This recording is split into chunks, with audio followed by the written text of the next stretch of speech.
Mi nombre es Verónica Delgado, soy profesora de la Facultad de Ciencias Jurídicas y Sociales, donde estamos hoy día, y soy investigadora también de dos centros fondados, del Centro CRIA y del CR2. En nombre del CR2 les doy la bienvenida a nuestra tercera tertulia científica que hemos planteado como un espacio para conversar, para reflexionar sobre temas de interés ciudadanos, pero de distintas ópticas, de distintas disciplinas. Nuestra tertulia científica hoy se llama Chile bajo una nube gris, contaminación atmosférica de norte a sur, y busca abordar el problema de la calidad del aire en nuestras ciudades y su relación con el cambio climático y la pobreza energética. En esta conversación nos van a acompañar Eugenia Galló, doctora en Ciencias Biológicas e investigadora del CR2, Nicolás Uneus, doctor en Ciencias Atmosféricas, investigador del CR2 y académico del Departamento de Geofísica de la Universidad de Chile, y Anaí Urquiza, doctora en Sociología, académica del Departamento de Antropología de la Universidad de Chile e investigadora también del CR2 y de la Red de Pobreza Energética. ¿Cuál va a ser la dinámica que vamos a tener? Cada uno de nuestros invitados va a tener 15 minutos de presentación para que luego demos una ronda de preguntas al público, que es para nosotros muy interesante, es muy valioso, que va a ser de 15 a 20 minutos. Entonces, para comenzar, le cedo la palabra a Eugenia Galló, quien nos hablará de las fuentes de contaminación atmosférica de norte a sur de Chile. No, norte grande, sola. Sur de norte grande, sí. Perdón. Sí. Sí, gracias, Verónica. Hola, muchas gracias. ¿Se escucha bien o no? Sí. Ya. Bueno, una de las cosas que yo quería empezar es indicando que, si bien es cierto, todo el mundo tiene una concepción sobre lo que es contaminación, pocos tenemos en conciencia que esto es el producto de la interacción del ambiente humano. Y esta es la perspectiva que los que somos del intersticio de ciencias sociales, ciencias ecológicas, manejamos. Por lo tanto, al ser un resultado de esta interacción, tiene elementos tanto idiosincráticos, que son solamente particulares al lugar donde se realiza esta contaminación o se deriva, y también tiene elementos que son compartidos o convergentes con nuestras regiones. Y esta perspectiva no debemos dejarla de lado, sobre todo cuando pensamos en el norte, ¿ya? Porque el norte es bastante distinto a lo que nosotros, como los que vivimos acá en Concepción o en el sur o en Santiago, tenemos sobrecontaminación, ¿ya? Y de hecho tenemos que entender un poco cómo es el norte, que es entre los 18 grados, es decir, desde Arica hasta aproximadamente La Serena. Todos sabemos que esto incorpora el desierto de Atacama, que es el desierto más árido del planeta. Y es un espacio particularmente muy extremo para la vida humana e inhóspito, ¿ya? Y de hecho, si uno ve acá la extensión aproximada, y esto uno lo ve en forma como en un perfil topográfico, uno ve que rápidamente el paisaje cambia en elevación, y esto determina que los lugares habitables son bastante pocos, concentrados básicamente en la costa, en el Valle Central y en algunas localidades de la cordillera y el altiplano. Pero una de las cosas más relevantes es que este desierto, debido a las diferencias en la disponibilidad de precipitaciones que existe, tiene un sector que se llama el núcleo hiperárido del Atacama, donde no hay prácticamente lluvias durante todo el año, quizás 5 milímetros al año, que eso es prácticamente nada, y las tasas de evaporación son extremadamente altas, o sea, está en un permanente balance hídrico. Y esto hace que también la vida en este sector donde se concentra toda la población sea muy extrema. Y en la medida que vamos subiendo en elevación, las condiciones de precipitación o la disponibilidad de agua es mucho mayor, ¿ya? Entonces, este rasgo de climatología que tiene el Atacama hace que también la configuración de la polución atmosférica también sea muy particular. Otra de las cosas importantes que tiene el Norte Grande es que es una región extremadamente rica en minerales y por eso cerca del 90% de su economía, quizás más, está basada en la minería, ¿ya? Alternativamente también se está realizando agricultura a gran escala, confinada en algunos valles. Bueno, esto es básicamente para mostrarles cómo es el paisaje. Entonces, uno podría preguntarse, ¿existirán problemas de contaminación, por ejemplo, por quema de leña? No, uno, porque no hay bosques. ¿Ya? Y lo otro es el clima es extremadamente estable, entonces las temperaturas, en realidad los días más fríos son 20 grados, 18 grados en Arica o en Antofagasta. Por lo tanto, ese elemento que es súper común y recurrente en Chile central y en el sur, lo descartamos inmediatamente desde el Norte Grande. Aquí solamente era para ejemplificar los rasgos hidrológicos que son altamente relevantes para entender cómo se configura la población en el Norte Grande, ¿ya? Recuerden que está concentrada básicamente en la costa y medianamente en la depresión intermedia, que es el núcleo hiperárido. Ahí sí definitivamente no llueve nunca y los pocos recursos que existen se evaporan rápidamente. Pero una de las cosas importantes, eso sí, que existen ciertos oasis donde sí se puede concentrar la población y donde básicamente la población, que es poco rural, o sea, solamente el 20% del Norte Grande, realiza las actividades de agricultura. Como ya les había adelantado, la población se concentra en la costa, hay agricultura, pero las principales fuentes de contaminación que se han detectado en Norte Grande son las termoeléctricas, porque para realizar la gran demanda, para llevar a cabo la gran minería que se desarrolla en el área, se necesita energía. Y como el poder energético de los ríos en el Norte Grande es bajo, por lo tanto hay que suplirlo de alguna forma. Y la otra fuente de contaminación es la gran minería, ¿ya? Que quizás no genera esta nube gris que todos nos imaginamos, es un agente de contaminantes extremadamente importante. Bueno, ¿y qué se sabe básicamente de las termoeléctricas? Alrededor de 20 termoeléctricas existen en el norte, entre Arica y más o menos Coquimbo, de las cuales la gran mayoría están localizadas en torno a la región de Antofagasta, ¿ya? Donde coincidentemente es el núcleo minero de Chile, ¿ya? Y varias zonas del Norte Grande han sido catalogadas como zonas saturadas o latentes, o declaración de latentes. Creo que ya ni siquiera se puede hablar de esos términos en términos legales, pero bueno, pero es un hecho. Y estas fuentes de las termoeléctricas liberan una gran cantidad de CO2 a la atmósfera, pero lo más importante es que también liberan material particulado, ¿ya? Y esto ha traído un montón de problemas en términos de salud para las distintas poblaciones. Lamentablemente las termoeléctricas se ubican muy cercanas a las ciudades porque, nuevamente, insisto, como el Norte Grande tiene problemas de dónde construir, no se puede construir tan lejanamente de las ciudades. Por lo tanto, son un elemento que está inserto dentro de las ciudades, ¿ya? Lamentablemente no tengo el gráfico acá, pero se muestra que hay asociado a esto un incremento sostenido en el tiempo de cáncer al pulmón en Antofagasta, sobre todo en Tocopilla, en todo este núcleo, y también en otras ciudades más lejanas donde quizás las termoeléctricas no están tan desarrolladas, pero también a eso se puede apelar a la segunda fuente de contaminación. Bueno, y la segunda fuente de contaminación corresponde a la metalurgia, ¿ya?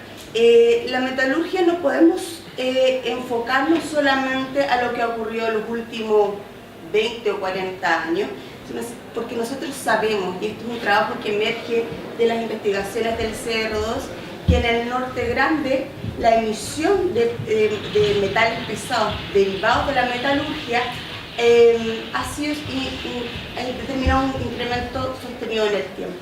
Y de hecho esto es lo que muestran, no se ven muy bien los gráficos, pero muestra que en la medida que se va intensificando la metalurgia de cobre, plata, oro y plomo inclusive, los niveles de liberación a la atmósfera fueron incrementando y los que se fueron agudizando durante los últimos 50 años. ¿Ya?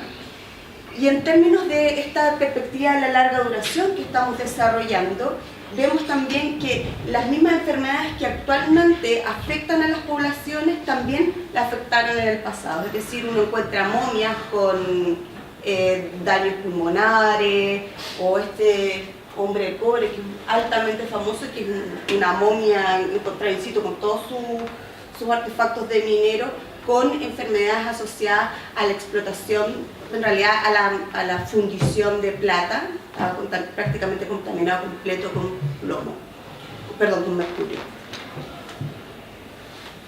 Pero quizás uno de los casos más enigmático, más importante de contaminación en el Norte Grande derivado de la metalurgia es Antofagasta.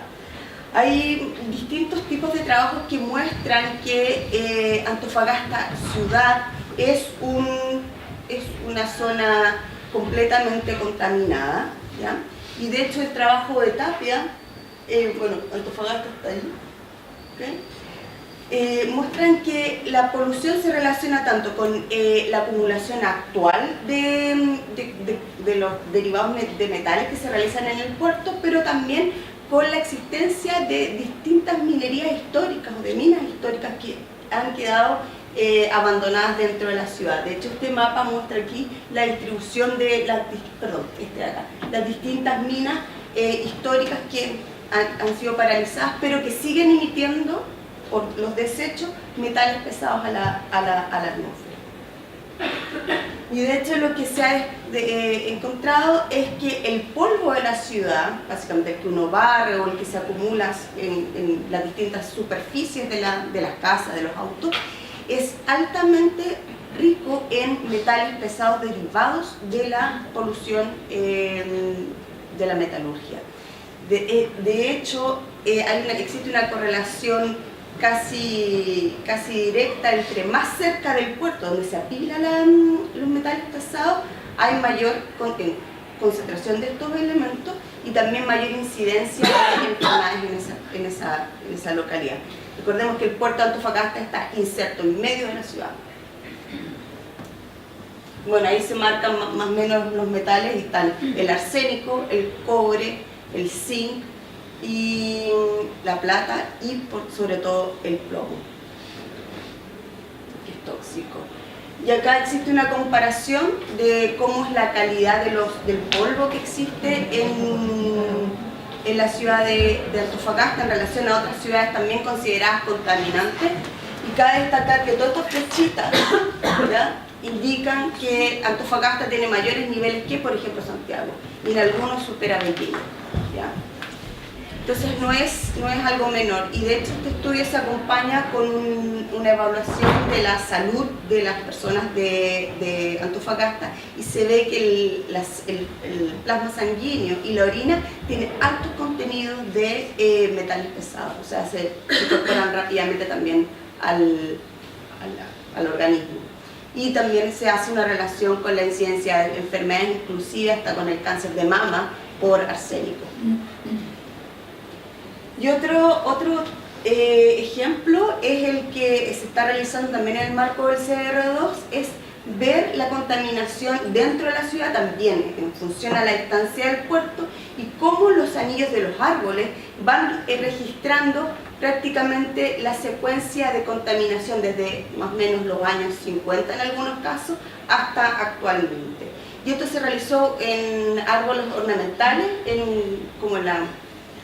como el Parque Ecuador de Antofagasta, entre comillas, que es el Parque Brasil, ¿ya? Entonces acá queda más cerca el puerto y acá se va alejando.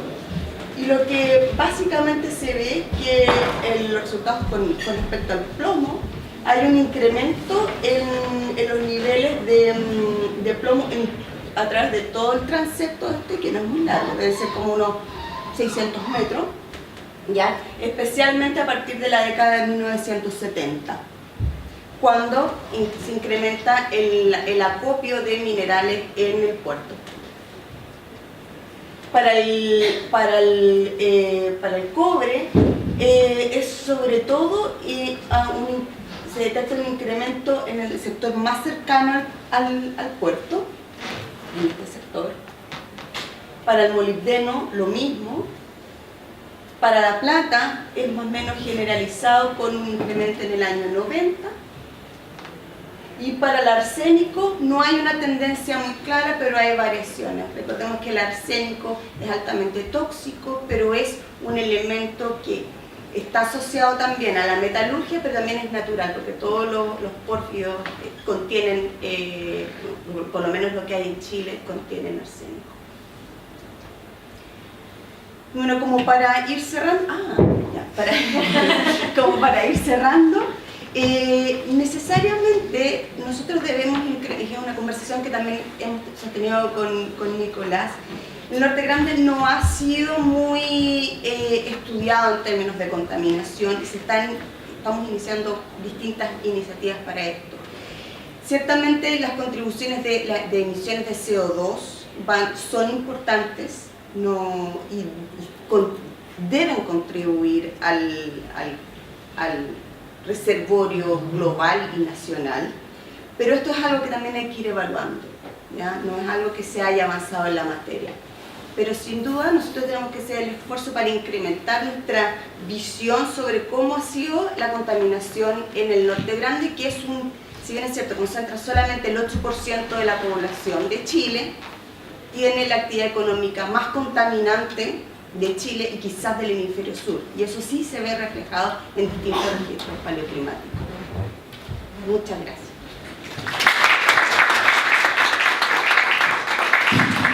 Gracias, Eugenia, por esta reveladora investigación, y desde el mundo del derecho solo les puedo decir que han habido demandas ya en el norte de Chile por el daño a la salud de niños contaminados con plomo en Arica, y que hay hoy día una demanda internacional en Suecia porque esta empresa, una de las empresas era de capitales suecos, y como no se logró la condena acá en Chile, se está persiguiendo la responsabilidad en el extranjero.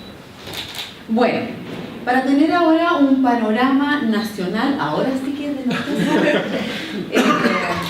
de la contaminación atmosférica del país, los dejo en esta tertulia con Nicolás Huneus, que nos presentará un análisis de la evolución de la calidad del aire en las ciudades chilenas. Muchas gracias, Fernanda. No, yo creo que... ¿Me escuchan? ¿Sí? ¿Más o menos? Más o menos. Ok, pensé que tenía algo... ¿Y ahí sí? Sí, mejor. Ahí sí. Muchas gracias, Verónica. Bueno, en vista de lo que dijo la Kena del norte de Chile, me voy a concentrar en las zonas centro-sur, porque yo creo que ya la zona norte la tenemos cubierta. Y me voy a concentrar en las zonas centro-sur, es decir, de Santiago o La Quinta hacia el sur. Y que son las zonas a las cuales más nos acostumbramos a ver noticias en el invierno sobre episodios críticos, episodios de contaminación, estas nubes café. Ahora es café porque es la leña la que causa la contaminación en las ciudades, en las que se destacan las ciudades de Temuco y Coyhaique. Temuco ha sido este año que la ha peleado con Coyhaique que tiene el apelativo de la ciudad más contaminada de Latinoamérica y del hemisferio sur. Temuco le ha hecho la pelea este año. Y para empezar, tenemos en Chile tenemos una red que es bastante extensa de estaciones de monitoreo que van midiendo las concentraciones de distintos contaminantes, en particular, valga la redundancia, material particulado, de PM10, que es un cierto tamaño, son partículas con un diámetro menor a 10 micrones, y también del PM2,5, que son partículas con diámetro menor a 2,5, es decir, son 4 veces más pequeñas. Y esas se miden en cada una de las estaciones, o en casi todas las estaciones que están apuntadas ahí. Tenemos alrededor una red de como de entre 70 a 80 estaciones que son llevadas por el Ministerio del Medio Ambiente, y si uno incluye las estaciones privadas que también se reportan, ese número aumenta como a 120. Y ahí están todas las estaciones que llevan las mineras, las termoeléctricas, algunas industrias, pesqueras, por ejemplo, acá en Concepción. Y lo que muestran acá es que, y esto es una figura que es de hoy día en la mañana, la hice a las 10 de la mañana, y que muestra la condición de la calidad del aire en las ciudades de Chile hoy en la mañana, y lo que se muestra es un promedio de las últimas 24 horas.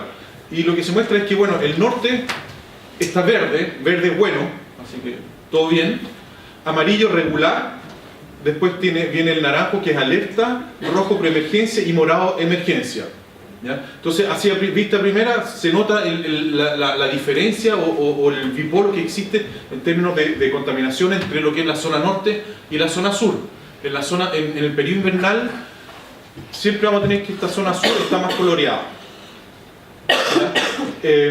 Y las ciudades más contaminantes, es decir, las que están con mayor contaminación, Santiago está en condiciones regular, pero la ciudad de Chillán, Los Ángeles, Temuco, Valdivia y Osorno están en condiciones de preemergencia, es decir, son condiciones en que ya los niveles se han alcanzado y, según los estudios, se indica que ya hay un impacto en la salud. Y esto es algo a lo que de alguna u otra forma nos hemos ido acostumbrando a que se repite y se repite y se ha repetido durante los últimos años, o por lo menos que ha adquirido más importancia desde el momento que empiezan a existir las estaciones de monitoreo, porque en los años 90 se hablaba de Santiago como el gran problema de contaminación, pero nadie hablaba de las ciudades del sur porque no existían estaciones de monitoreo.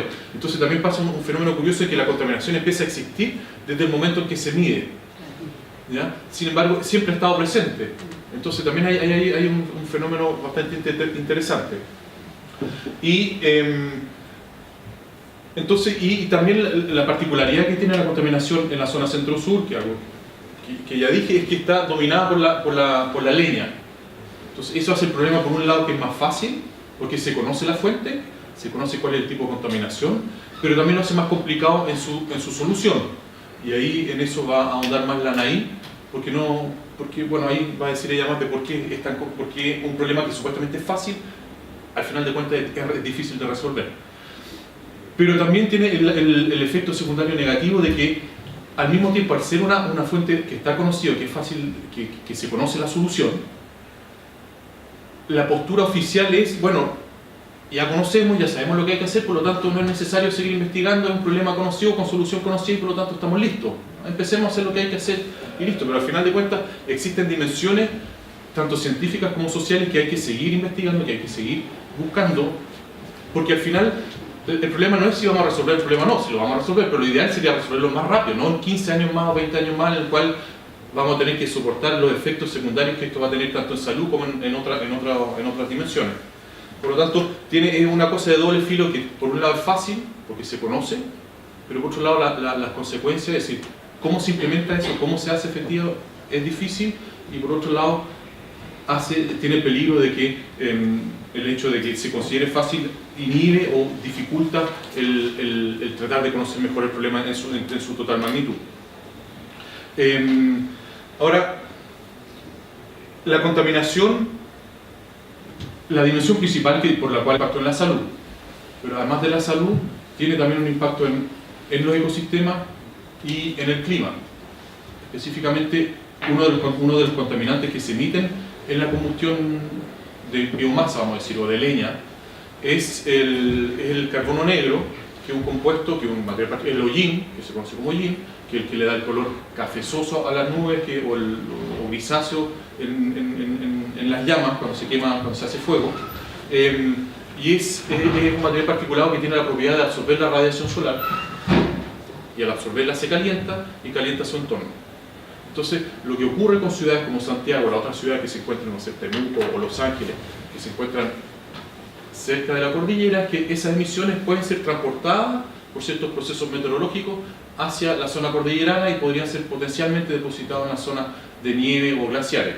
Entonces, la gran pregunta ahí es, ¿cuál es el impacto que estas emisiones, o la calefacción domiciliaria, está teniendo, por ejemplo, en los glaciares? Porque en el momento en que se empieza a depositar sobre la nieve, empieza a cambiar el color de la nieve desde un blanco, que es, principalmente refleja la radiación solar, a algo que empieza a tener unos tonos más de cafezoso, y por lo tanto empieza a absorber más de radiación solar, y al calentarse, al absorberse, se calienta y empieza a derretirse antes.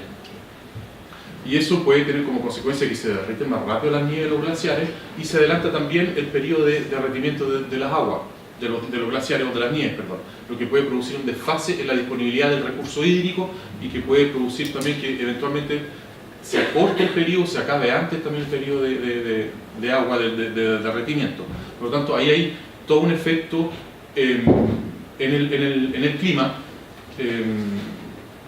asociado a esta actividad de calefacción domiciliaria. Por lo tanto, las políticas de mitigación que uno implemente, buscar, con esto me refiero a la implementación de políticas que buscan a reducir las emisiones, tienen el beneficio no solamente en términos del impacto en la salud de las personas, sino que también tienen el impacto en reducir este potencial impacto que podría haber en los glaciares. Otro impacto puede ser en la agricultura, en la cual este mismo material particulado, al estar en suspensión en el aire, la radiación pasa de una radiación directa es la radiación que le llega a la planta, por ejemplo, sin polvo o sin material particulado.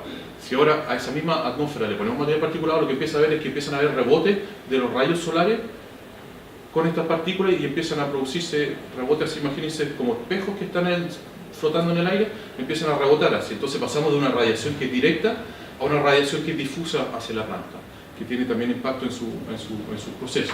Y también hay estudios que sugieren que también tiene un impacto en el pH del suelo. Por lo tanto, ahí también hay otro impacto, es decir, hay otro beneficio asociado a las políticas de mitigación, en el sentido de que no solamente estamos mejorando la calidad del aire y con eso la calidad de vida de la gente y la salud, sino que también hay beneficios asociados que hacen que fomentan esta política de mitigación. Y ahora, hasta el momento en general nos hemos concentrado, el problema de contaminación es un problema que nosotros vivimos en invierno, y es algo del cual nos empezamos a preocupar desde abril, y en septiembre ya con el 18, en las fiestas patrias, como que se nos olvidan y todos prendemos las parrillas y nos ponemos a emitir, y se nos olvida el problema hasta el año siguiente. Pero un contaminante al cual le hemos puesto poca atención, y que hay ciudades que ya tienen planes de contaminación, como en Santiago, por ejemplo, es con respecto al ozono. Y se ha visto que ciudades que pasan, es decir, en la medida en que se vuelven más industriales la zona o hay más desarrollo de tráfico, el ozono puede empezar a adquirir mayor importancia. En Santiago ya la tiene, Concepción la verdad es que no he mirado los índices, pero me sorprendería que no fueran tan importantes, pero es un contaminante que ya está empezando a tener cierta importancia en algunas ciudades, y que desgraciadamente, como las normas son tan laxas en términos de ozono, todavía no se monitorea, no adquiere mayor importancia. Pero es un contaminante que está presente, y que eventualmente en el futuro podríamos pasar de preocuparnos del material particulado en el invierno, y del ozono en el verano. Y bueno, y los dejo con eso. Muchas gracias.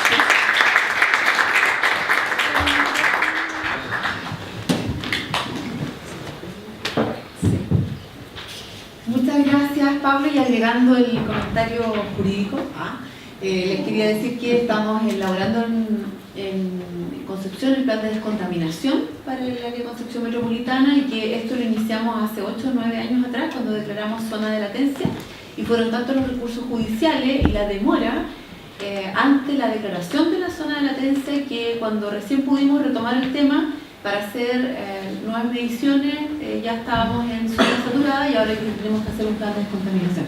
Así que le encuentro la razón a Pablo, que hay que seguir investigando en esto para tomar decisiones que sean un poco más rápido. Y otro caso, con esto termino, se rechazó una demanda de daño ambiental causado por la construcción de Pascualama en los glaciares, porque no se logró acreditar científicamente, no quiere decir que no sucedió, sino que no se logró acreditar en el juicio que la decantación de material particulado haya generado el derretimiento de los glaciares, pero básicamente fue por falta de información científica, así que hay que seguir investigando.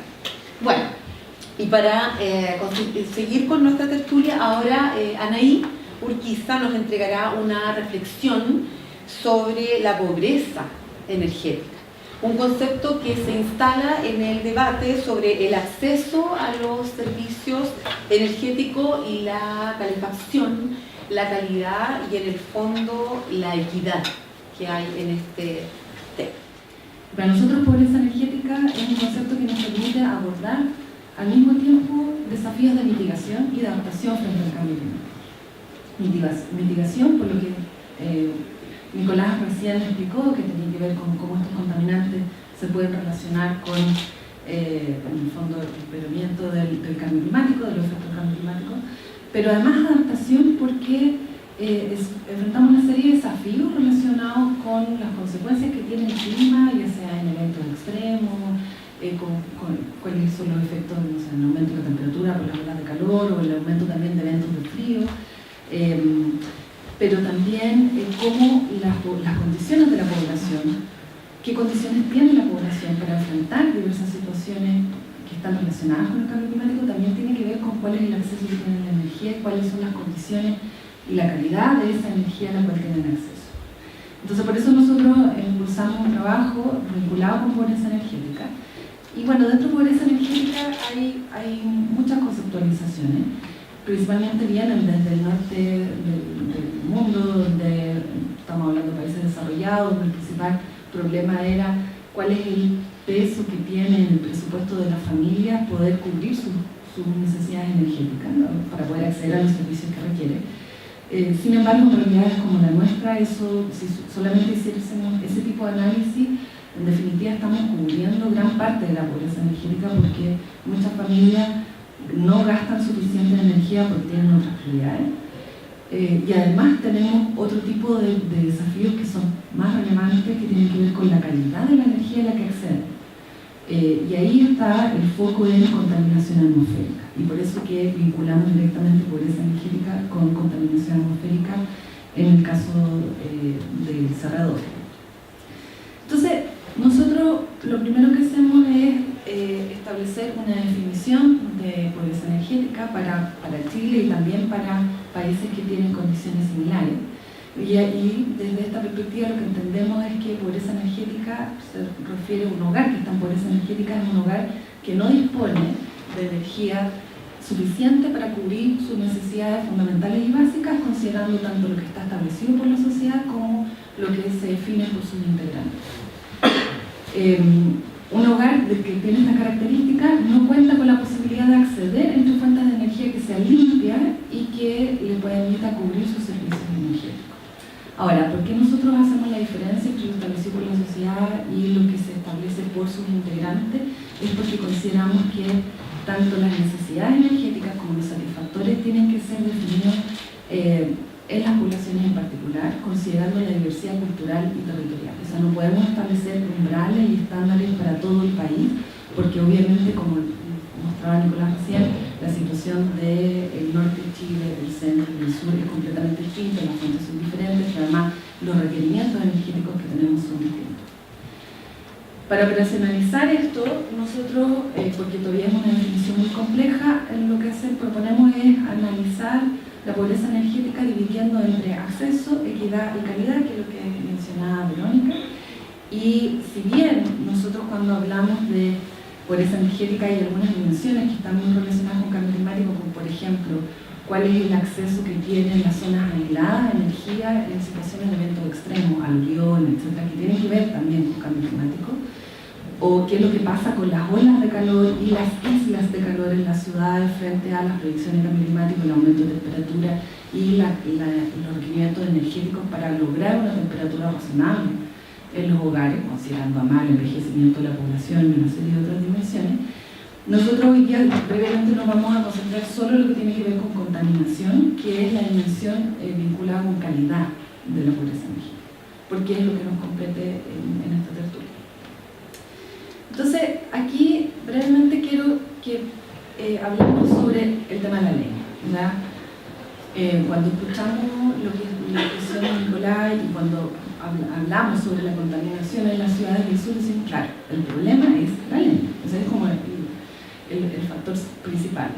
Entonces, tenemos que entender un poco qué es lo que está detrás de ese problema, que es la ley. Entonces, ¿por qué? Nicolás decía, ¿por qué no lo solucionamos? Si ya sabemos, son las casas, eliminamos la ley. Bueno, resulta que es bastante más complejo que eso. Y nosotros llevamos varios años sabiendo ya desde cuando se empieza a monitorear el problema de la leña, con muy bajos resultados en temas de la reducción de la contaminación. Ahí en el gráfico aparecen las regiones del centro-sur y es posible ver cómo en esta región, o sea, del Maule hacia el sur, en promedio sobre el 67% de los hogares utiliza leña para calefacción. No solamente calefacción, mucho de eso también para cocinar, para calentar agua. Y paralelamente contamos con que la cantidad de días del año sobre la norma de PM2.5 es cerca del 20%, entonces en promedio.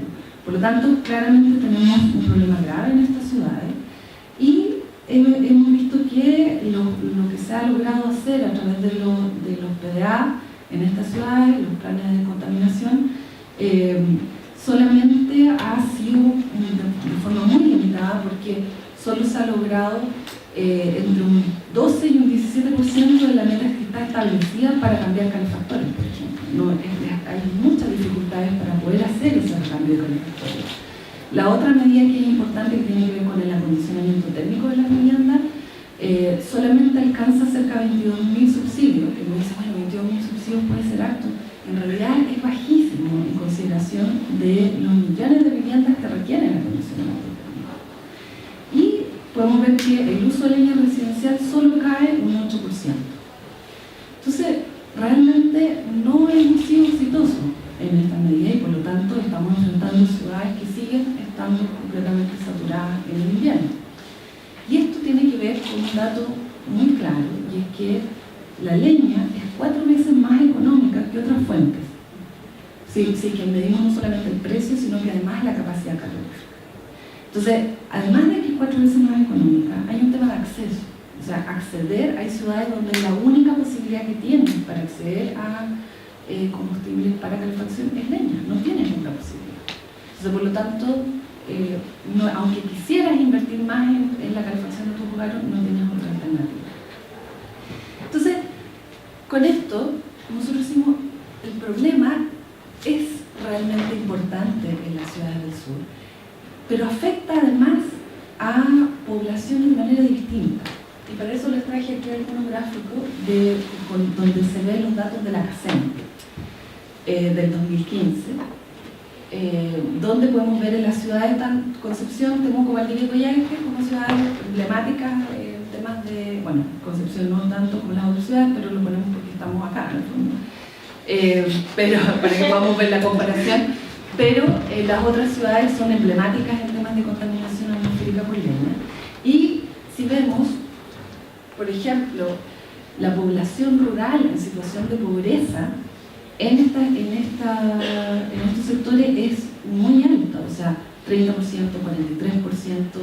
30% en Valdivia, en Coyhaique 52%, o sea, hay una población pobre rural que es muy importante y que además tiene acceso prácticamente solo a leña. Pero además de eso, si miramos otros datos, como por ejemplo, cuál es el porcentaje de población que usa leña para calefacción, vemos que en ciudades como Temuco, Valdivia y Coyhaique está 75%, 83%, 93%, o sea, en Coyhaique es prácticamente toda la población, es casi el único acceso que hay. Y no solamente para calefacción, también para cocinar y también para calentar agua. Para cocinar, para calentar agua. Y cuando miramos la comparación entre la población que es considerada bajo la CACEM como pobre y como no pobre, vemos también que hay importantes diferencias. Y en la población pobre, la calefacción, por ejemplo, vemos que los porcentajes de calefacción en estas ciudades son altísimos. Bueno, Concepción es sobre el 50%, Temuco 77%, Valdivia 88% y Coyhaique 93%. O sea, realmente la población sostiene su servicio energético en base a este tipo de fuentes de energía. Y aquí empezamos a entender, bueno, no llegar y pedirle a la población, ¿sabe qué? Cámbiense de combustible. Nosotros el otro día estábamos en una discusión en Coyhaique y hay unos personas que decían, miren, si es que la contaminación va a matar a mi hijo en algunos años, pero si no le doy calefacción hoy día, lo va a matar en la noche. ¿Me explico? O sea, En el fondo, la urgencia del frío hace en algunas circunstancias que el problema de la calefacción y los impactos que puede tener en la salud pasa a ser secundario. Por ejemplo, otras personas nos decían, nosotros usamos leña húmeda porque la leña húmeda la podemos tener toda la noche. Entonces, en cambio, la otra leña no podemos mantener la calefacción durante toda la noche, etc. O hay gran parte de los hogares que no tienen las condiciones para guardar la leña seca, que se supone que es menos contaminante, no están las condiciones para ello, o no se puede acceder a comprar. Entonces, es un problema altamente complejo que tiene que ver con los hogares, con las condiciones de los hogares y con la disponibilidad que hay a leña de mejor calidad u otro tipo de servicios energéticos a precios que sean factibles para las familias que están en esta situación de pobreza. Entonces, nosotros lo que queremos poner sobre la mesa acá es la complejidad que tiene este problema. Porque hemos visto que cuando se trata del problema de manera parcial y se trata de impulsar medidas como simplemente, por ejemplo, eliminar la leña, eso puede tener, por un lado, consecuencias muy graves como aumentar la pobreza energética de las familias debido a que no pueden acceder a ciertos servicios básicos, por ejemplo, si que fuese una prohibición que se cumpliera. Pero en realidad lo que pasa más que eso es que las prohibiciones no se cumplen.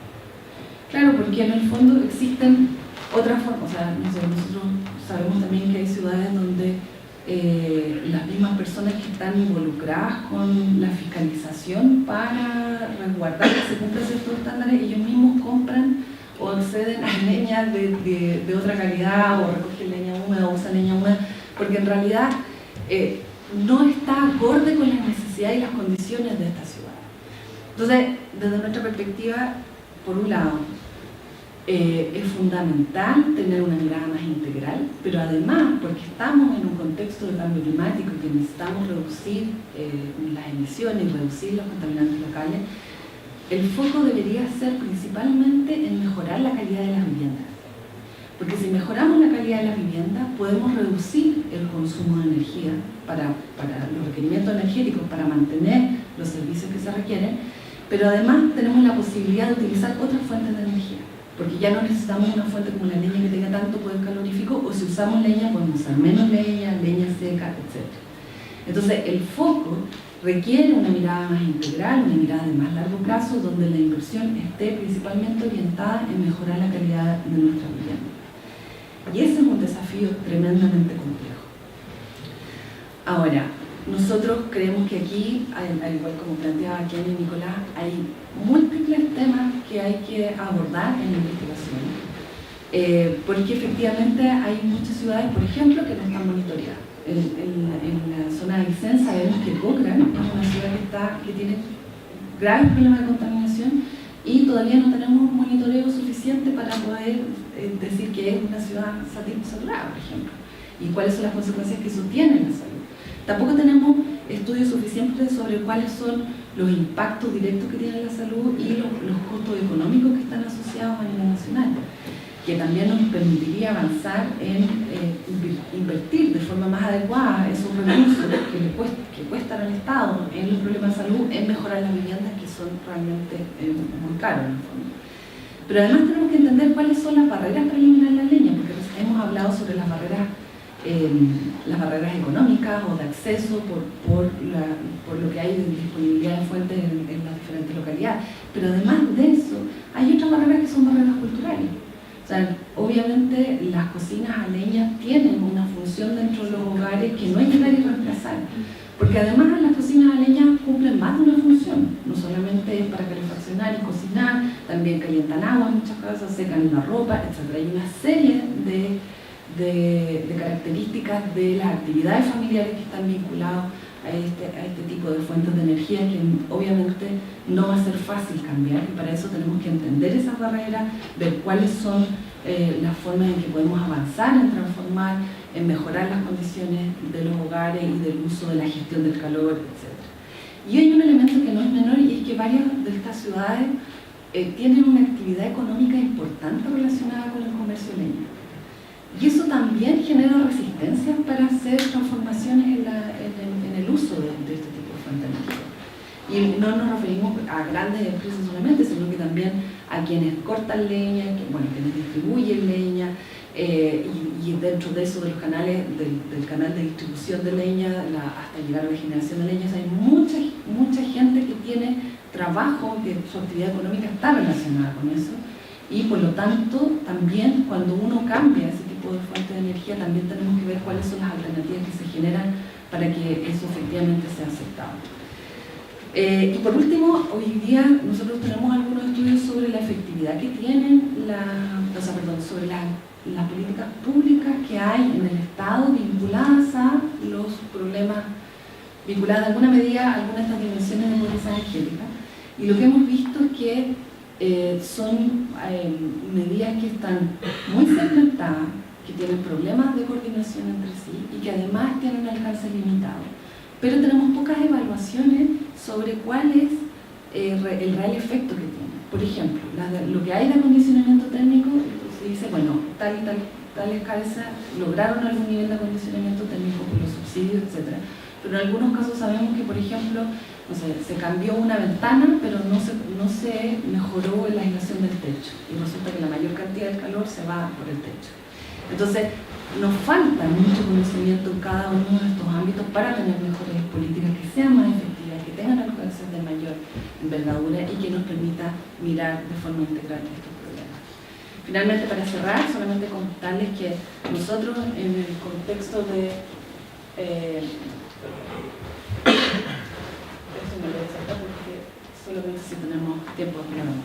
Pero en el contexto del CR2 lo que hicimos fue crear esta plataforma de colaboración en conjunto con otros centros de investigación para poder tener una mirada más integral, porque requiere sentar en una mesa a arquitectos, ingenieros, antropólogos, abogados, etcétera, que puedan mirar de forma integral el problema y además que permita impulsar mesas de trabajo con los diferentes sectores que toman decisiones, porque en el CR2 tenemos esta intención de generar o de propiciar una interfaz entre la generación de conocimiento y la toma de decisiones, porque no sacamos nada tampoco con generar investigación y que solamente publiquemos papers y que los papers los lean en Europa o qué sé yo. Necesitamos generar investigación, comunicar esa investigación y que ésta pueda ser utilizada para la toma de decisiones. Y por eso creamos esta red, que además es una red que hoy día tiene cerca de 150 miembros a nivel nacional y que lo que estamos tratando de hacer es que la mayor cantidad de investigadores de nivel de regiones se incorpore, porque no podemos desde Santiago diagnosticar cuál es la realidad de cada una de las ciudades y cuáles son las condiciones que se tienen para enfrentar estos desafíos. Y bueno, llevamos 1 año y medio trabajando en esto y hasta ahora ya hemos tenido un par de documentos y algunas iniciativas para poder propiciar que se generen más investigación en esta. Muchas gracias.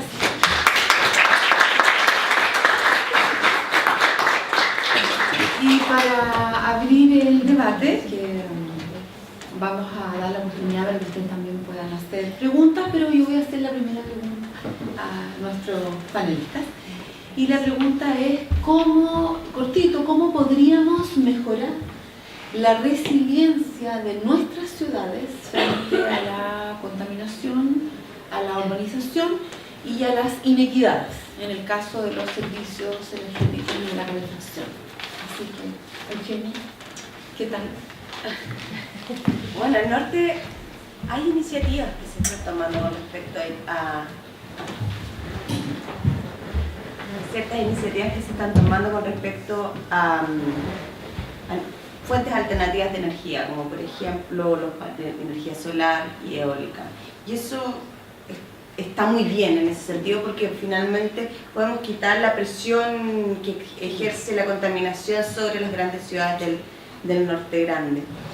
El problema a veces también pasa en que cuánto de eso realmente satisface las demandas de la minería, y eso es algo que creo que no está muy discutido. Para la población sí lo satisface, porque en realidad no es una población grande. Y la otra cosa es cómo reubicar los acopios de minerales y las actividades minerales, el tratamiento del agua y todas estas cosas que generan demasiados demasiadas emisiones pasivas de metales pesados. Y ahí hay un problema que quizás sucede lo mismo con lo que relataba Anaí, es que es difícil generar políticas en que cómo reubicas tú a la población, si la población es realmente consciente de algo que nosotros más encima nos sentimos orgullosos de ser un país súper minero, que nuestra economía se basa en eso, pero finalmente estamos generando un daño tremendo para las poblaciones que viven en el norte grande. Así que básicamente desde el norte le podríamos decir eso. La reconversión. La reconversión. Así Así. ¿Qué tiene que ver Pablo? No pasa nada. Bueno, la verdad es que muchas de las cosas ya la dijo Anaí, que tiene que ver con la pobreza energética. Quizá decir que, bueno, la resiliencia frente a la contaminación pasa por reducir las emisiones y ahí no hay mucho que hacer, ¿no? Y como decía, ya contaban ahí, las dificultades que hay con la leña son numerosas. Quizás decir solamente con respecto al transporte en Santiago, por ejemplo, que Santiago no solamente tiene un problema de calefacción residencial, que es una componente fuerte de la contaminación que tiene, pero también hay una componente fuerte que tiene que ver con el transporte.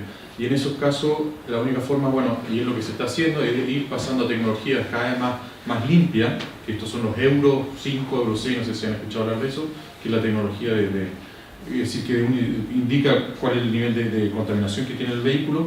Y también está el gran tema de la electromovilidad, pasar cada vez más a vehículos eléctricos, que tiene otros problemas, pero no vamos a entrar en esa temática ahora, pero pasa también por pasar a energía más limpia en el transporte. Muchas gracias.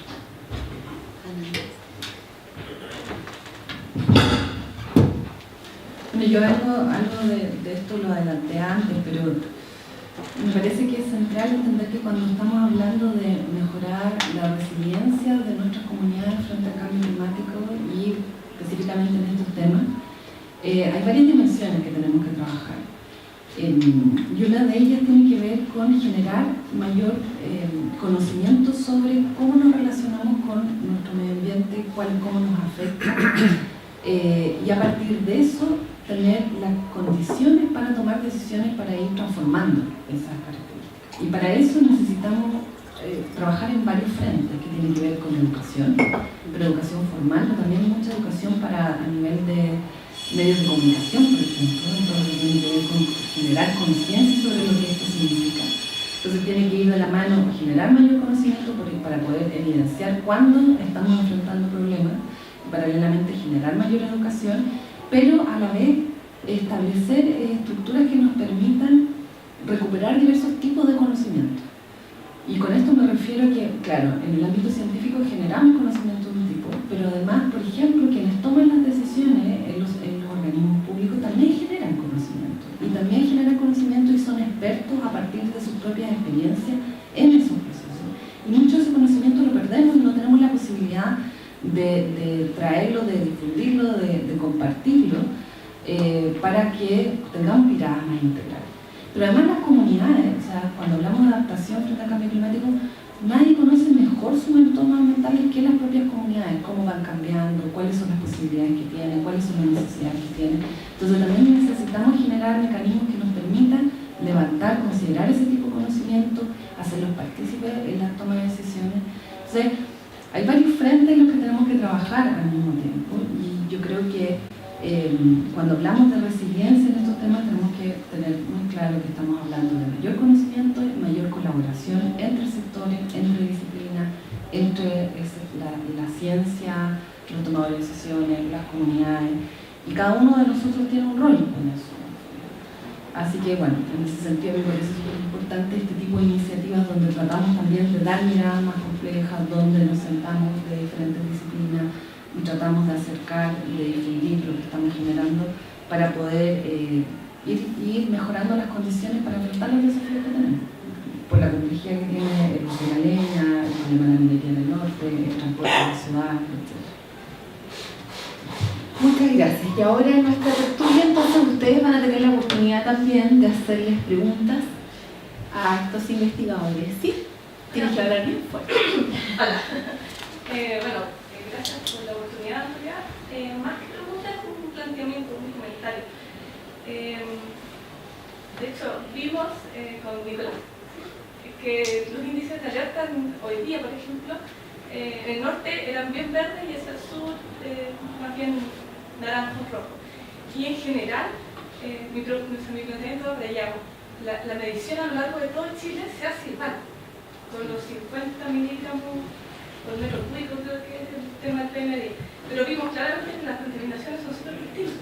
Entonces, siempre lo he pensado en el fondo que no es lo mismo respirar 50 miligramos por metro cúbico de contaminación de leña a empezar en Antofagasta. O sea, tiene que ser. Para mí la medición debe ser distinta en el norte. Ya sea por Antofagasta, tiene metales pesados. Es bien distinto respirar eso a respirar acá. Cheñeral o Andacollo, que son también de contaminación minera, pero bien distintas a Antofagasta también, porque Antofagasta es muy metal pesado, pero son rurales. Rural tiene más sílice, silicosis. Entonces, creo que por ahí también es bien distinto, no podemos, ya vimos que la contaminación es súper distinta norte-sur. Tenemos, creo que tenemos que medirla distinta. Puede ser, en el norte nunca tener alertas a la presencia, pero sí son bastante más contaminantes. O sea, los niveles de, como decían, de cánceres pulmonares, o no, en realidad es un planteamiento. Muy bueno tu planteamiento, tienes toda la razón, la contaminación es muy distinta y no es lo mismo respirar 10 micrómetros por metro cúbico de metales pesados que de compuesto orgánico, que también tienen su impacto, también son cancerígenos, es decir, cada uno tiene su impacto. Y no tengo una especialidad como para decirte cuál es peor en términos de salud, pero claramente tienes toda la razón de que son distintos y en el mundo ideal se deberían medir también de forma distinta. Desgraciadamente, o así es como es nomás, se mide la contaminación, se mide a lo largo de Chile, se mide de la misma manera, con los mismos instrumentos. Y miden no miden la composición, sino que es por tamaño simplemente. El único criterio que se tiene hoy día para la contaminación en términos de material particulado es el tamaño. Porque lo que está detrás es que mientras más chico es la partícula, mayor es su penetración en el organismo. Y de ahí empieza a funcionar el hecho de la composición, que es una dimensión adicional que también tiene lo que tú dices de que los impactos son distintos.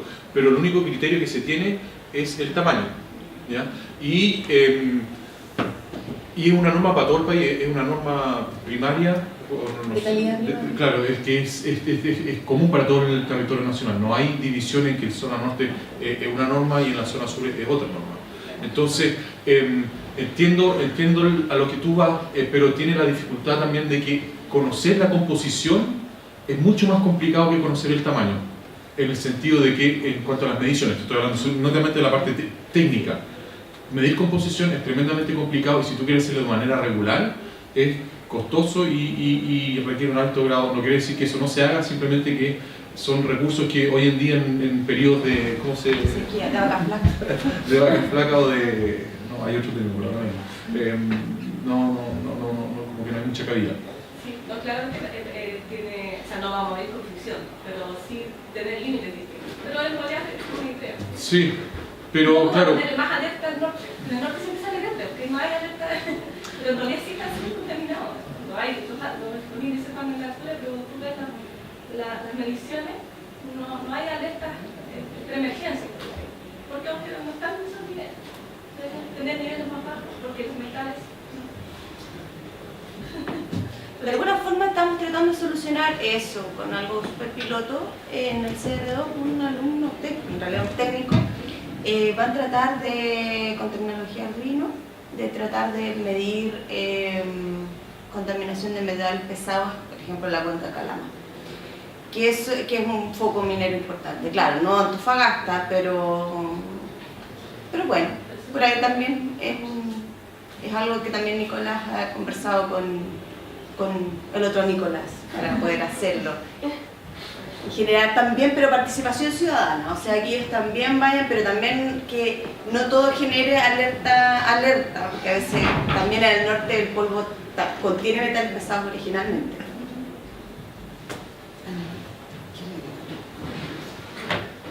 Yo creo que es súper importante la pregunta que hace,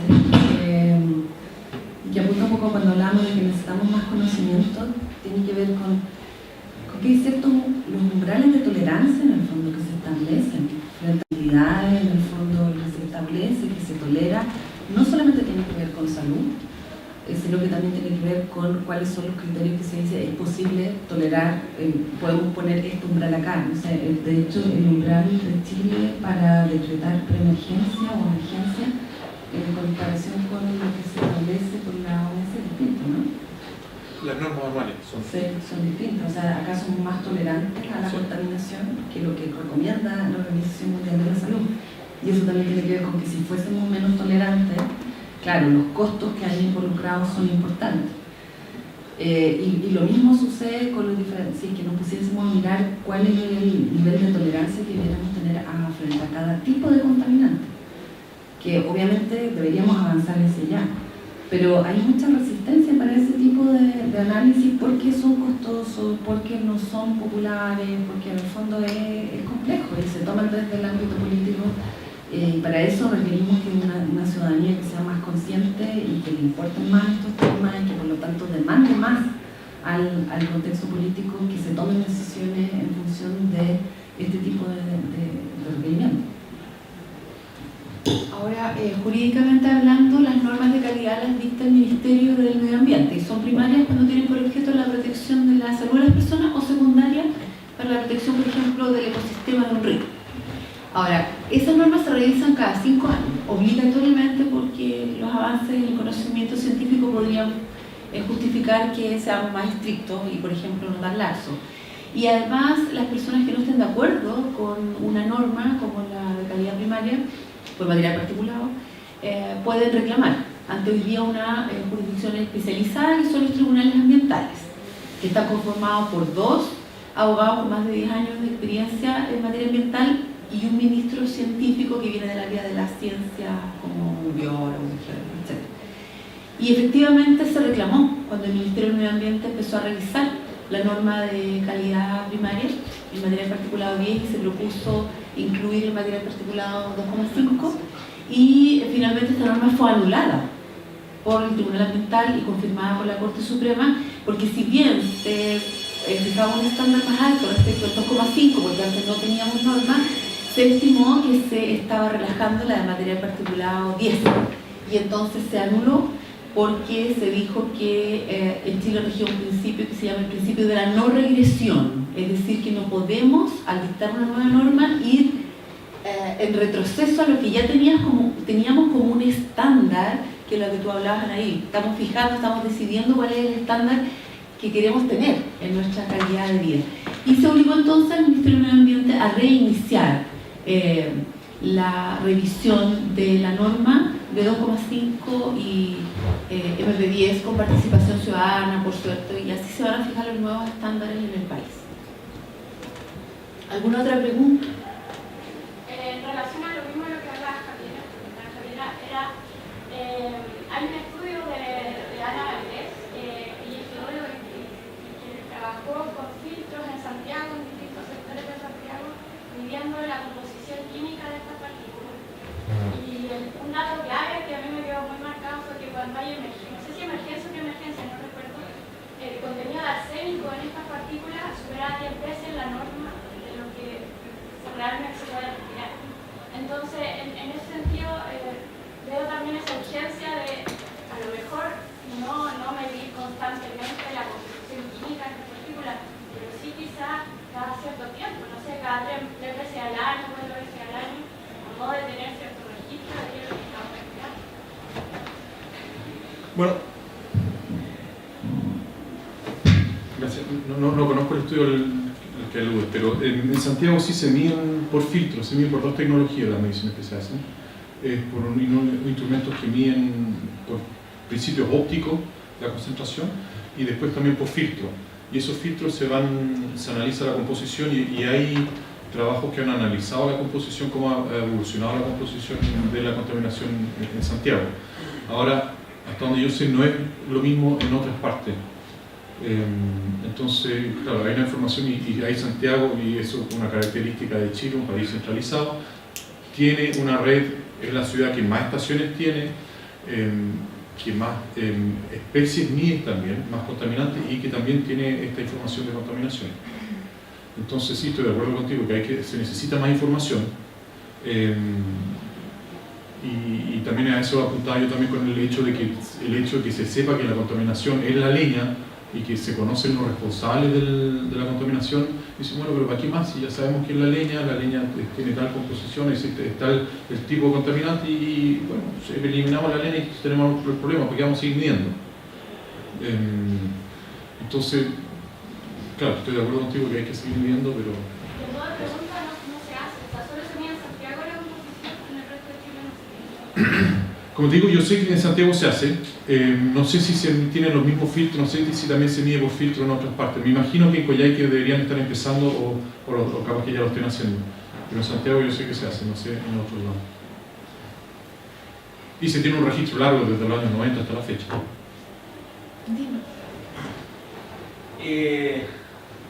Bueno, agradecer la exposición y el seminario. Quiero hacer una pregunta que va respecto a una interpretación que puedan tener los expositores de cómo se desarrolla la comunicación entre el mundo científico, que va levantando datos, investigando, con el mundo político. Porque todo lo que estamos, desde mi punto de vista, puedo estar equivocado, la bajada de esto tiene que ver primero quién paga, quién se hace cargo, si es público, si es privado, si va a ser subsidiado o no, o sea, todo ese entramado de despliegue después de la política tiene costo y hay intereses. Y me da la sensación con lo que ustedes han expuesto que todo lo que estamos haciendo era para ayer. Entonces estamos ya funcionando sobre una crisis. Pero no está la temática, no estamos discutiendo otras cosas donde se forma la opinión común.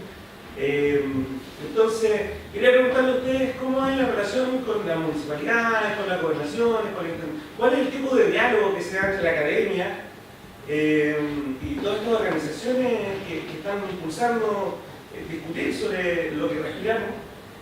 Con el mundo etéreo que tiene la política, que parece que funciona con otra lógica más allá del bienestar, más, no sé cómo decirlo, ético, racional, ¿no? Entonces quiero entender cómo es esa comunicación, cómo vamos ahí en ese ámbito. Gracias. Chuta, es un desafío súper importante. Nosotros en el Cerredor llevamos un buen rato discutiendo eso y viendo cómo nosotros como centro de investigación podemos acercarnos más o facilitar esa comunicación. Y de hecho es una de las razones por las que creamos la red de pobreza energética, por ejemplo. Y tiene que ver con que primero hay que entender que el ámbito político y el ámbito científico funcionan con lógicas diferentes. Y ahí yo los invito a alejarse un poco a los calificativos de los políticos corruptos, que solo les interesa su interés propio, que los científicos lo único que les interesa es escribir paper. Tratar de entender cuáles son las estructuras que generan esas condiciones. Entonces, cuando uno mira el mundo científico, a los científicos nosotros nos califican en general solo por los papers que escribimos y las clases que hacemos.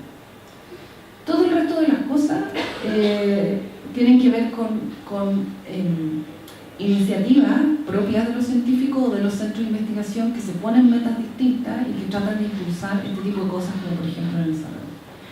Pero al final del día el mismo Cerredor, cuando va a sus evaluaciones, le dicen, ¿ya qué cosa hizo? No, hice toda esta cosa de difusión, de diálogo con los tomadores de decisiones, bla, bla, bla, y también, pero ¿cuántos papers publicó?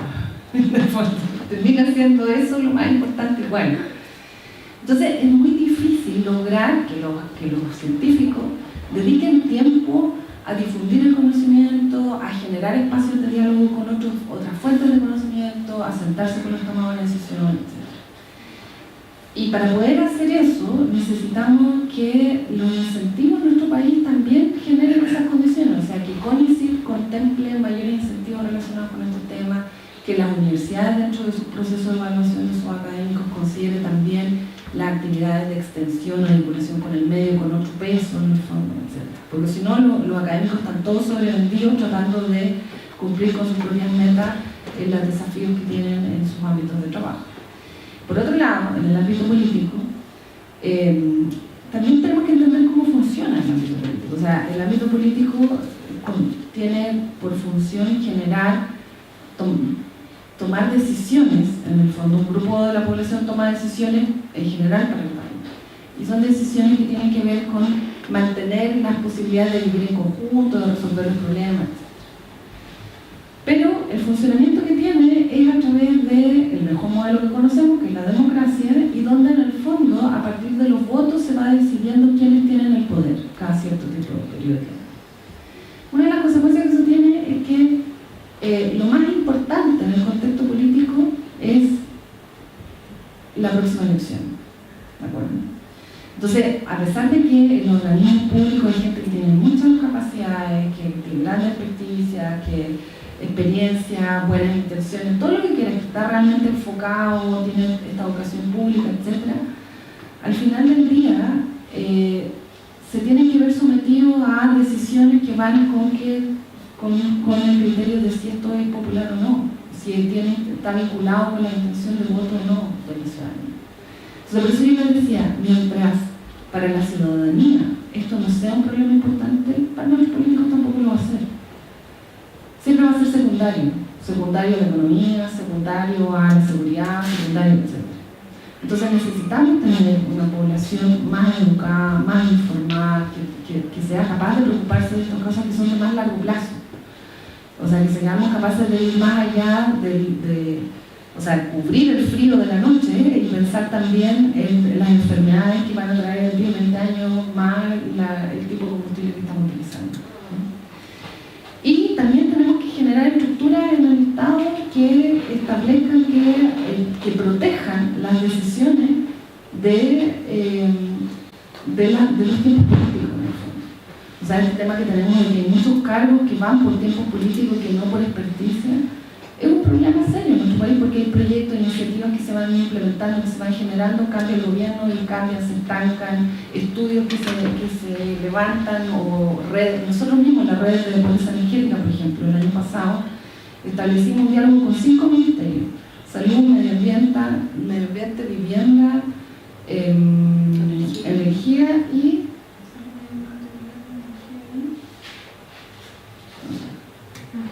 desarrollo social. Con los 5 mesas de trabajo, en el fondo explicándoles de qué se trata, entregándoles información, recogiendo sus inquietudes, etc. Terminamos el año con un seminario con los 5 ministerios hablando de pobreza energética, con la intención de generar una mesa para abordar el ODS 7 en colaboración con la sociedad civil. Habíamos avanzado un montón, cambio de gobierno, llevamos un semestre tratando de explicarles de nuevo a la autoridad de qué se trata, y volver. Entonces, ese tipo de cosas tenemos que avanzar en robustecer el Estado para que sea menos vulnerable en los tiempos políticos, en temas técnicos, y paralelamente establecer estructuras en el Estado que estén obligadas a generar toma de decisiones basadas en evidencia y que en el fondo los estudios que se generan no queden en los escritorios, que tengamos mayor centralización de información sobre esas investigaciones que hay, que las investigaciones que se generan en el ámbito científico, las tomas de decisiones estén obligados a realizarlos, que existan más comités de expertos, etc. O sea, hay un montón de planos en los que tenemos que avanzar. Y yo, de verdad, les invito a ir más allá de estos políticos que no sirven, estos científicos que no sé qué, porque en el fondo tenemos que generar las estructuras para que esto funcione más allá de la voluntad o la calidad o el compromiso de que está adelante. Yo quisiera agregar que se están abriendo algunas instancias que tendremos que aprovechar todo, en que se está acercando la ciencia a los que toman las decisiones. Un ejemplo importante es cómo lograr introducir una idea, como puede ser tu idea potente de la pobreza energética, en, por ejemplo, una política nacional, la política nacional energética. Porque de las políticas salen las estrategias, los planes y los programas, y esos son los que se financian cuando se aprueban los ítems de presupuesto, cuando se discute en el Congreso Nacional la ley de presupuesto. Entonces, por ahí es importante con aquellos que fijan las políticas. Ahora, las políticas debieran ser una política de 20 años, 30 años, que no vayan cambiando de acuerdo a los gobiernos de turno. Coincido, ha pasado en el tema de agua, por ejemplo. También es importante que ahora cuando se quieran aprobar leyes, por ejemplo, el Congreso Nacional, muchas veces se invita a expertos académicos a exponer, y han habido temas en que lo que ha dicho un científico ha hecho eco en la reforma a una ley. Y yo creo que eso es lo que deberíamos esperar con la discusión de la próxima ley de cambio climático, o con la reforma del Código de Agua, o con una modificación a la ley de urbanismo que perfeccione ya las exigencias que tenemos en la aislación térmica de las viviendas, que hasta ahora es, por cierto, insuficiente. Y en materia ambiental tenemos más posibilidades, porque en materia ambiental las normas técnicas de calidad, de emisión, no van al Congreso Nacional, se aprueban por el Ministerio del Medio Ambiente a través de decretos supremos. Y en el proceso de elaboración de la norma hay participación ciudadana, donde generalmente la participación de la gente común, como podemos ser nosotros, es valorada, pero quizás no es tan frecuente, porque son cuestiones técnicas, ponerle límite, 50, 40, ponerle número, digamos, a contaminantes. Pero sí ha sido muy importante, por ejemplo, el decreto supremo 90, las descargas de riles, o en esta misma de calidad del aire, lo que los científicos han dicho. O sea, si la universidad tiene un momento para hablar, es en el proceso de revisión de las normas. Ahí yo creo que es el que donde tenemos que aprovechar de decir algo. ¿Alguna otra pregunta? Hay dos cosas chiquititas.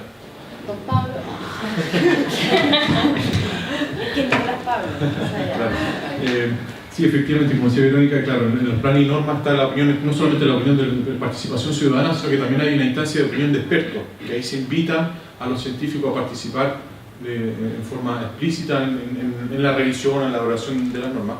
Y lo otro también, algo que dijiste que quiero destacar, eso de que se actúa a posteriori, que una vez que está el problema, se empiezan a hacer las cosas. Y desgraciadamente por construcción, claro, es así. Para poder hacer un plan de descontaminación o un plan de prevención, primero hay que medir, primero hay que constatar que se produjo el hecho. Pero también existen lo que son los estudios de impacto ambiental, en los cuales se trata de prevenir el daño que una cierta actividad económica pueda tener. Entonces está esa dualidad de que efectivamente para ciertas cosas actuamos una vez que ocurre el fenómeno, pero también hay ciertas medidas en las cuales se busca prevenir que ocurra un evento. Sí, yo creo que la semana pasada vi un titular en el portal de la UDEC de Ricardo Barra, que también es un colega que trabaja en contaminación, como contaminación ambiental, atmosférica, una batalla perdida. Investigador del CRIA. Sí. No leí mucho porque, claro, en esto, pero el titular era impactante en el sentido que uno puede llegar a decir, bueno, si tenemos un Estado que es poco intervencionista, que que tiene otro modelo, si tenemos una sociedad, lógica, que tiene poca sensibilidad hacia el ambiente, en medida que no le conlleve un gasto monetario mayor, es decir, nadie va a ser sensible a hacer un cambio cuando no tiene los recursos económicos, incluso teniéndolos, cuando le implica mayor costo económico. Es decir, que puede haber un patrón de esa manera. Y cuando tenemos un sistema productivo donde no quiere hacer cambios mayores que le impliquen también grandes inversiones, no hay muchos caminos más que una decisión muy vertical. Es decir, acá el Ministerio de Energía cambia esto, así. Es decir, por la mesa de diálogo entre el afectado y el sensible, no creo que vamos a llegar muy lejos. A mí me da esa impresión. Es decir, porque las macro decisiones tienen unos procesos muy complejos. Sí. Ahora, no soy pesimista. No, es interesante el título y ciertamente es atractivo para llamar la atención de la gente y uno para leerlo. Pero, y es verdad en algunas cosas lo que tú dices, que el hecho, por ejemplo, en Coyhaique se hizo una encuesta con respecto al uso de la leña y los hábitos de uso de leña y la contaminación. Y una de las cosas interesantes que salió ahí es que la gente está consciente de la contaminación y cree que hay que hacer algo, pero no ella, tiene que ser el otro. Entonces como que está también eso de que, una actitud pasiva y que tiene que ser el otro, que va más o menos en la misma dirección de lo que tú decías, pero yo creo que hay evidencias que muestran de que es un problema que tiene solución. De hecho, hemos sido capaces de pasar de un problema del PM10 en los años 90, que teníamos graves altas concentraciones del PM10 en los años 90, a un problema del PM2,5, es decir, estamos mejorando en cierto sentido. pasamos de partículas grandes a partículas más pequeñas.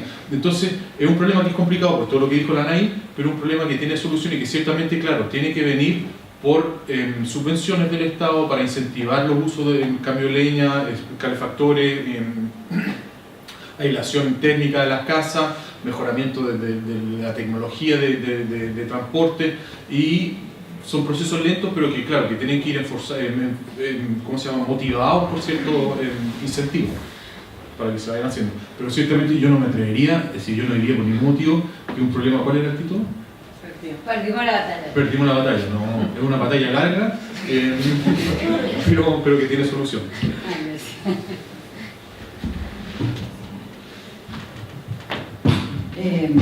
Yo también creo que no podemos comulgar con eso como el tema del cambio climático. Nosotros cerramos, Claro. no vamos a poder reducir menos de 2 grados, ya cerramos un negocio y nos vamos. No, yo creo que hay formas de abordarlo, pero que tienen que ser más integrales, más complejas. Efectivamente, yo coincido en lo que, parte de lo que tú estás diciendo, que en el fondo cuando es esta expectativa de que sea como una decisión desde arriba y que ya se impulse, porque existe poco interés o conciencia de la ciudadanía. El problema es que a eso tiene dos cosas. Uno, no va a funcionar, porque si se hace y la gente no tiene otra opción, igual va a seguir usando leña. Y lo otro es que es muy poco probable que se tome una decisión así porque es muy impopular. Entonces, por más que sepamos que hace daño, y ahí hay que tener ojo, porque también hay pocos incentivos desde el mundo político para generar mejores mediciones. ¿Me explico, no? Mejores y más mediciones, porque mejores y más mediciones nos van a ir diciendo que tenemos más problemas de contaminación, más problemas ambientales, más ciudad, etc. Entonces, eso es muy importante, la presión desde el mundo de la sociedad civil, en la opinión pública, en el fondo, desde el mundo científico, para lograr que se mejoren los estándares, que se mejoren las mediciones, porque desde el contexto político eso es más problema.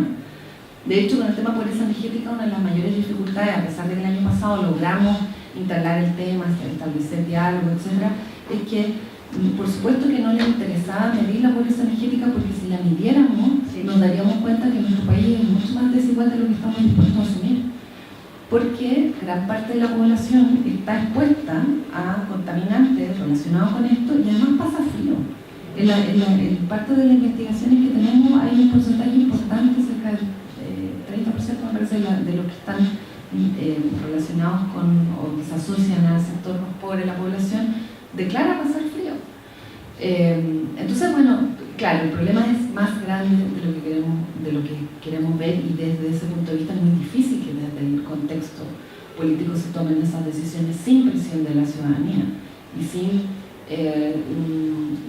una presión también desde el ámbito académico. Entonces necesitamos que nuestras universidades tomen ese rol público también y que impulsen a sus académicos a hacer ese tipo a dedicar horas a ese tipo de cosas.